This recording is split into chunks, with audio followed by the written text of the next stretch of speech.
Le Seigneur soit avec vous. Et avec votre esprit. Évangile de Jésus-Christ selon saint Matthieu. Gloire à toi, Seigneur.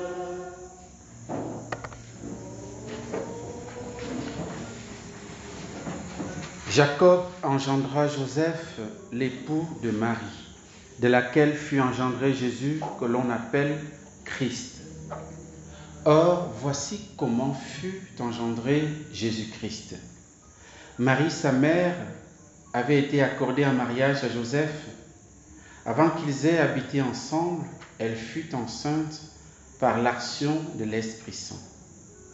Joseph, son époux, qui était un homme juste, ne voulait pas la dénoncer publiquement, décida de la renvoyer en secret. Comme il avait formé ses projets, voici que l'ange du Seigneur lui apparut en songe et lui dit : « Joseph, fils de David, ne crains pas de prendre chez toi Marie, ton épouse, puisque l'enfant qui est engendré en elle vient de l'Esprit Saint.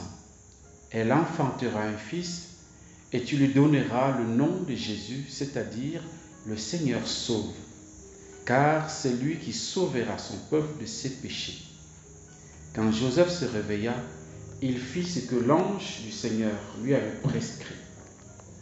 Acclamons la parole de Dieu. Louange à toi, Seigneur Jésus.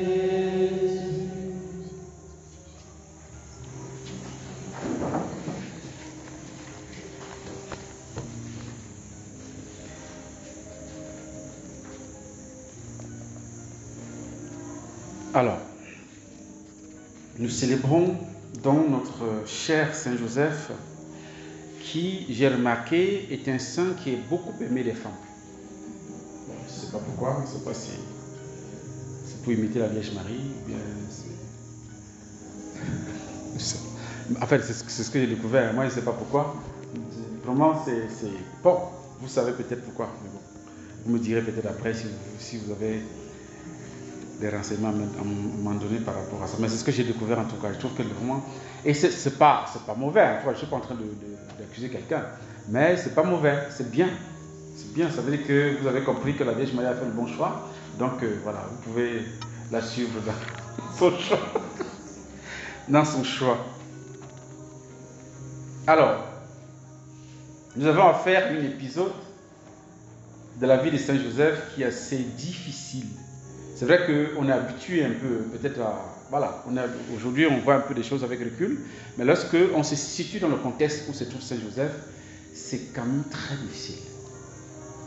C'est très difficile. Vous avez un jeune couple, j'imagine, qui... voilà. Déjà, je veux vous dire que ce n'est pas dans les Écritures, évidemment. Marie, nous la considérons comme vierge avant, pendant et après. Et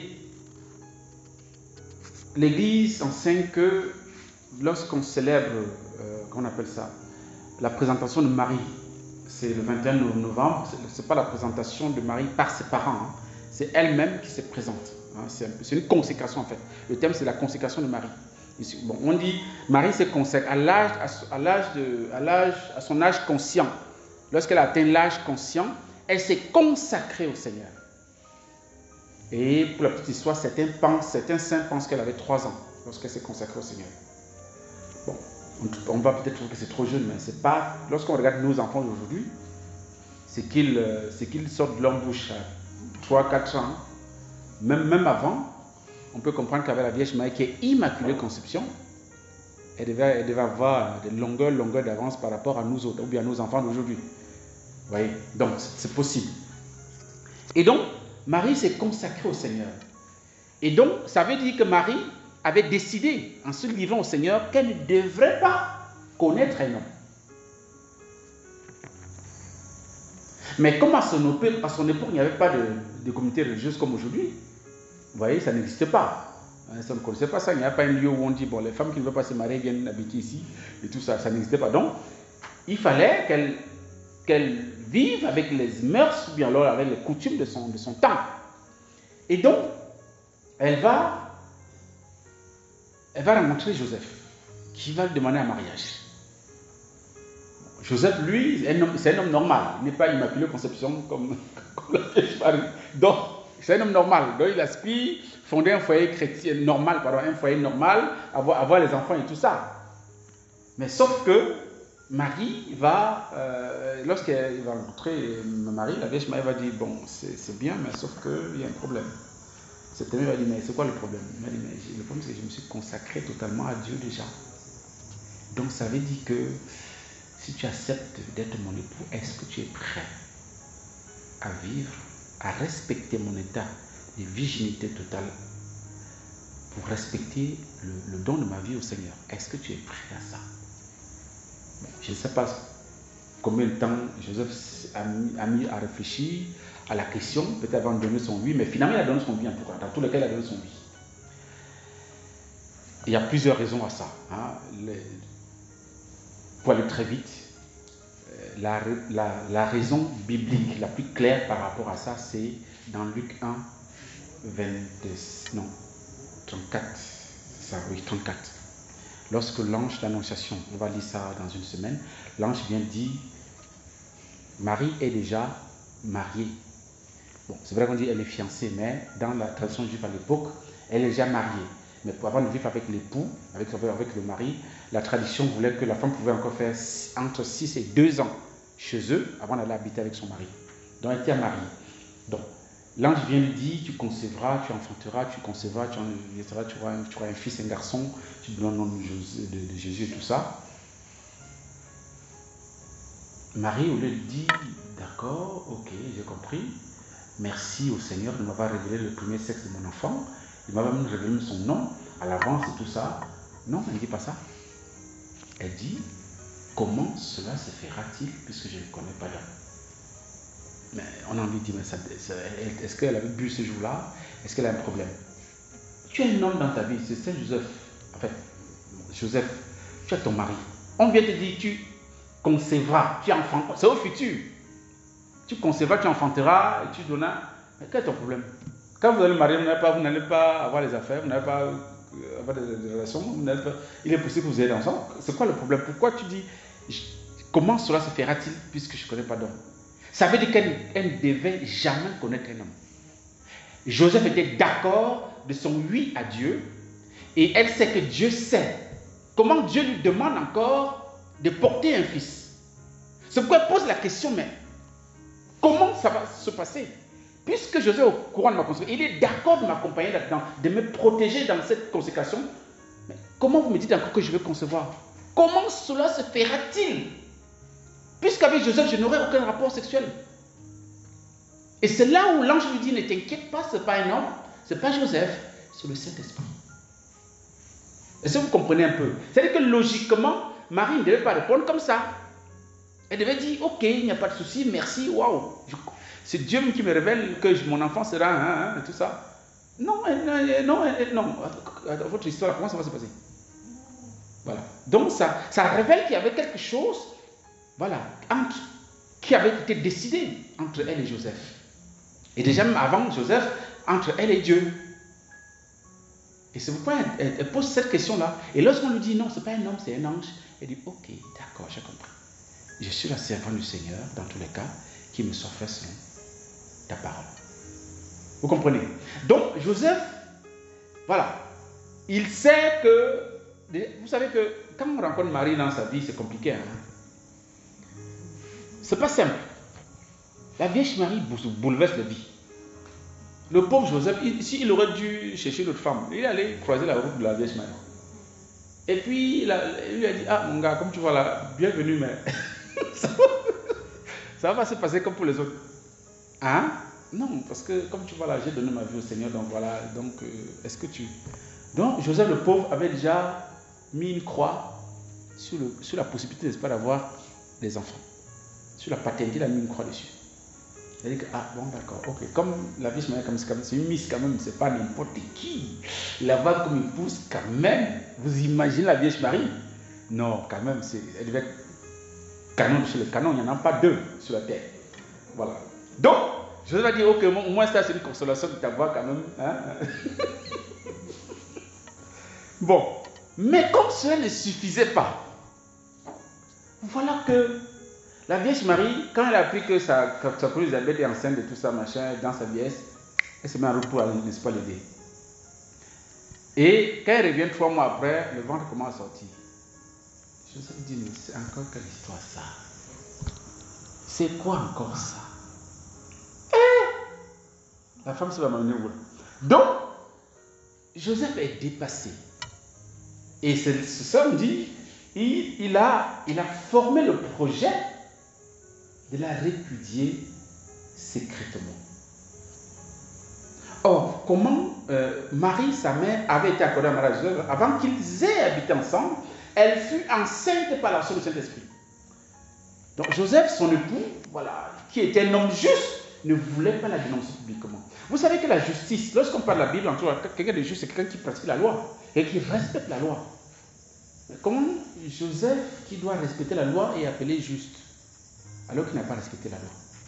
La loi dit que quelqu'un qui a conçu en dehors du mariage, c'est la lapidation. Mais Joseph a assez de force pour s'arrêter, méditer, réfléchir. Que mais cette femme-là qui m'a dit qu'entre elle et moi, là, il n'y aura rien, parce que c'est consacré à Dieu. Peut-être qu'elle est enceinte, peut-être c'est un viol, on n'en sait rien. Peut-être qu'il a dû penser à tous les cas de figure possibles. Et il s'est dit, connaissant l'intégrité de la Vierge Marie, connaissant sa bonne foi, non, je ne peux pas la livrer comme ça à la mort. Et il a donc pris la décision de rompre secrètement avec elle, pour qu'elle n'ait pas de problème, et tout, aussi pour préserver son image. Ce qui me frappe en mettant ce texte, je me suis dit, mais pourquoi Dieu a laissé Joseph prendre une telle décision? Parce que c'est lorsqu'il prend cette décision que Dieu intervient. Dieu n'a pas intervenu avant. Pourquoi? Parce que justement, comme il est dit ici, Joseph, son époux, était un homme juste. C'est-à-dire que Dieu voulait vérifier la justice ou alors la bonté du cœur de Joseph. Maintenant que tu as vu ta femme enceinte, ce n'est pas ton enfant. Comment tu agis? Dieu va observer, va permettre que Joseph se trouve devant ces problèmes. Il aurait pu anticiper, envoyer l'ange avant que la Vierge Marie ne vienne. Lui dit, ah, comme tu vas, quand elle va arriver, elle aura un ventre. Ne t'inquiète pas, c'est le Saint-Esprit qui est responsable. Bon. Mais Dieu n'a pas fait ça. Dieu a laissé faire. La Vierge Marie arrive. Et vous savez que la Vierge Marie aussi, la pauvre, elle doit... Comment expliquer à un homme que, comme tu vois là, c'est le Saint-Esprit. Le Saint-Esprit d'abord, c'est qui? C'est compliqué. Et puis en plus, c'est un secret entre elle et le Père. Ce n'est pas elle d'aller dire à Joseph quelque chose qui s'est passé entre elle et Dieu, non. Dieu va se débrouiller. Elle a fait confiance à Dieu. En tout cas, tu vas mettre dans le problème, arrange tous les problèmes. C'est aussi une leçon pour nous.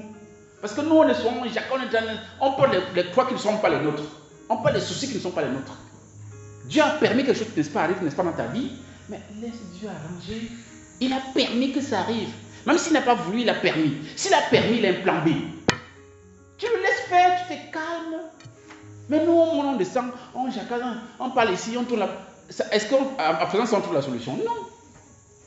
On agrave même, n'est-ce pas, notre cas. Donc, la Vierge Marie, elle se calme, elle a dit, ah, c'est toi qui vas gérer jusqu'au bout.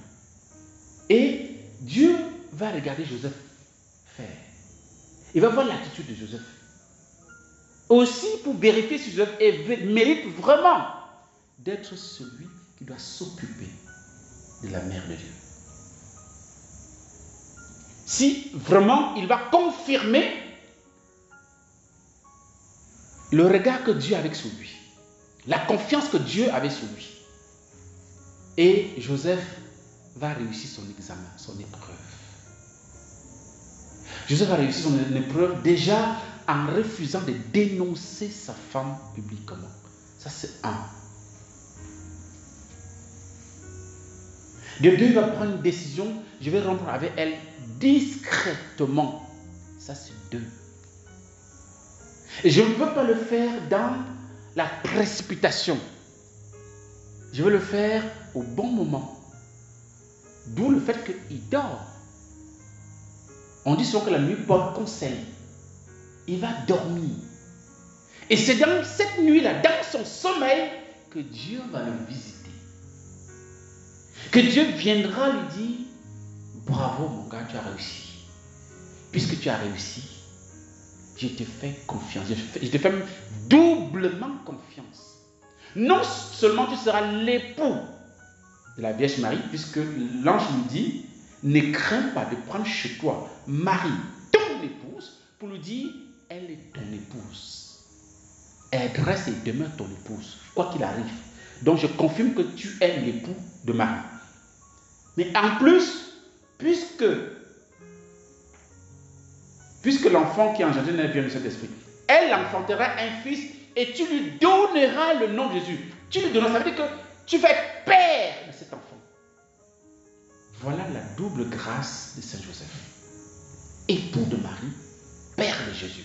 Et père de qui? Du Fils de Dieu. Et époux de la mère de Dieu.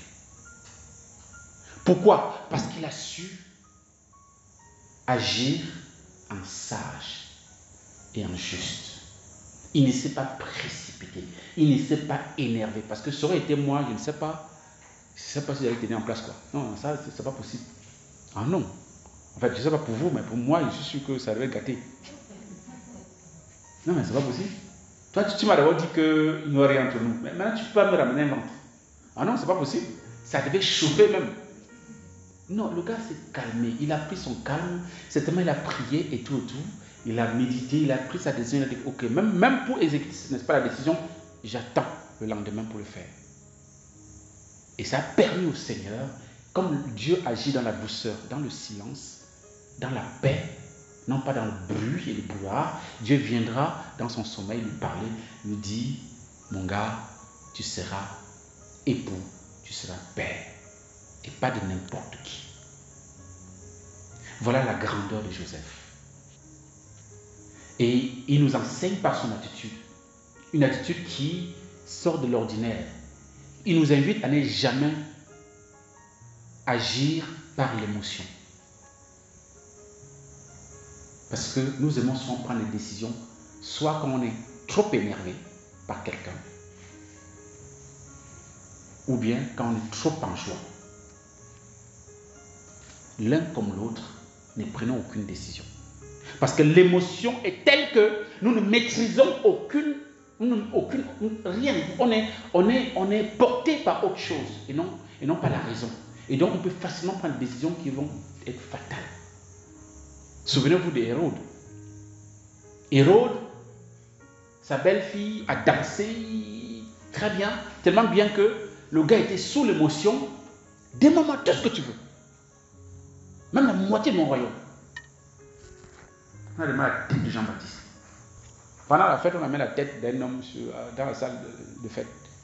C'est terrible, là, sur un plateau. Parce qu'il a parlé trop vite. Ça nous apprend la maîtrise de nos émotions et de prendre le temps de réfléchir, de prier et même de dormir, de remettre parfois à demain pour pouvoir permettre peut-être au Seigneur de nous inspirer la meilleure décision à prendre. C'est vrai qu'il avait pris une décision, mais il a laissé encore la nuit pour mieux se calmer, pour mieux réfléchir encore. Et aussi une autre chose, c'est que Saint Joseph, malgré le fait qu'il soit juste, il s'est trompé. Et il a accepté de changer d'avis quand Dieu lui a proposé autre chose à travers l'ange. Vous voyez? Cela nous rassure. Si lui, Joseph, peut se tromper, ça veut dire que nous aussi, on peut davantage. Mais ce n'est pas la fin du monde. Mais raison gardée, tournons-nous vers Dieu et écoutons ce qu'il nous dit. Les choses iront mieux. Et je veux dire aussi que la justice, je finis par là, la justice de Joseph se traduit beaucoup plus par le respect de l'humanité. Il a respecté la personne de la Vierge Marie en tant qu'homme, en tant que femme, plus que sa dignité à lui. Je ne peux pas permettre que cette femme meure. Et puis même si elle meurt, ils seront deux à mourir avec l'enfant qu'elle porte. À cause de soi-disant, parce que comme je ne suis pas le père, machin, voilà, elle va... Non. Il a privilégié la vie humaine par rapport à sa notoriété, n'est-ce pas, personnelle.